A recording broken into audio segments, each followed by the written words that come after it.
ഇന്ന് രാവിലെ തന്നെ എത്രയും പെട്ടെന്ന് നടപടിക്രമങ്ങൾ പൂർത്തിയാക്കി മരിച്ചവരുടെ ബന്ധുക്കൾക്ക് മൃതദേഹം വിട്ടുകൊടുക്കുന്നതിനുള്ള നടപടികളൊക്കെ ആരംഭിച്ചിരുന്നു. സംസ്കാര ചടങ്ങുകൾ ഇപ്പോൾ നടക്കുകയാണ്.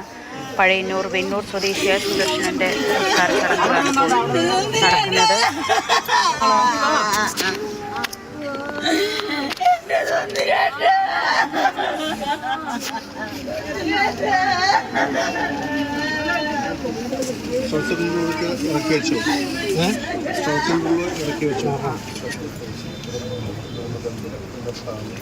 MS ലിഷോയ് വിവരങ്ങളുമായി.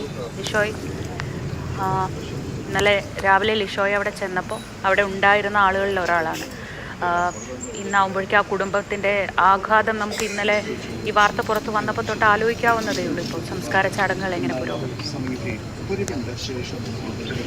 തീർച്ചയായും, അതായത് ഇന്നലെ ആ സ്ഥലത്ത് വളരെ സന്തോഷത്തോടു കൂടി ഇരുന്നിരുന്ന എല്ലാ കാര്യങ്ങളും വളരെ ചുറുചുറുക്കോടു കൂടി ചെയ്തിരുന്ന വ്യക്തിയാണ് ഈ സുദർശൻ എന്ന് പറയുന്ന വ്യക്തിയും അദ്ദേഹമാണ് ഇപ്പോൾ വേദനയേറ്റ് കിടക്കുന്നത്. ഈ ഒരു സംഭവത്തിൽ ഈ വലിയ ഒരു ദുരന്തത്തിൽ അതിന്റെ ആ വ്യാപ്തി എത്രത്തോളം ഉണ്ട് എന്ന് തെളിയിക്കുന്നതാണ് ഓരോ മരണങ്ങളും. ഇതിപ്പോൾ 15 വർഷത്തോളമായി സുദർശൻ എന്ന് പറയുന്ന ഈ വ്യക്തി അദ്ദേഹം ഈ വെടിക്കെട്ട് ജോലികളുമായി ഉണ്ട്.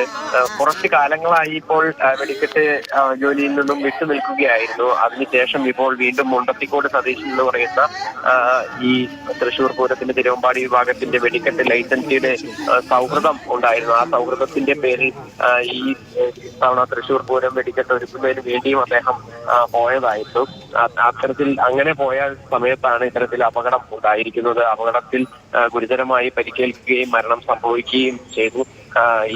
ഇവർ ഇരുന്നിരുന്ന ഭാഗം എന്ന് പറയുന്നത് വലിയ പൊട്ടിത്തെറി നടന്ന സ്ഥലത്തല്ല. പക്ഷെ ഈ ഒരു പൊട്ടിത്തെറിയുടെ ആഘാതത്തിൽ അദ്ദേഹത്തിന് മരണം സംഭവിക്കുകയായിരുന്നു. ശരീരത്തിന് പൊള്ളലുകൾ ഏറ്റിരുന്നു.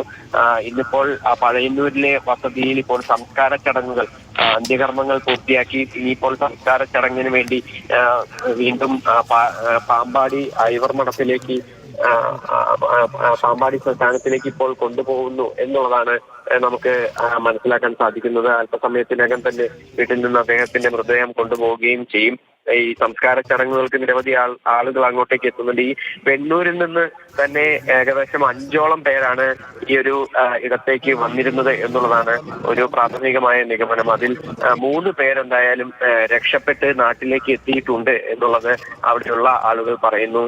കൂടാതെ മറ്റൊരാൾക്കും പരിക്കേറ്റിട്ടുണ്ടെന്ന് പറയുന്നു. സുദർശന്റെ മരണം സംഭവിക്കുകയും ചെയ്തിട്ടുണ്ട്.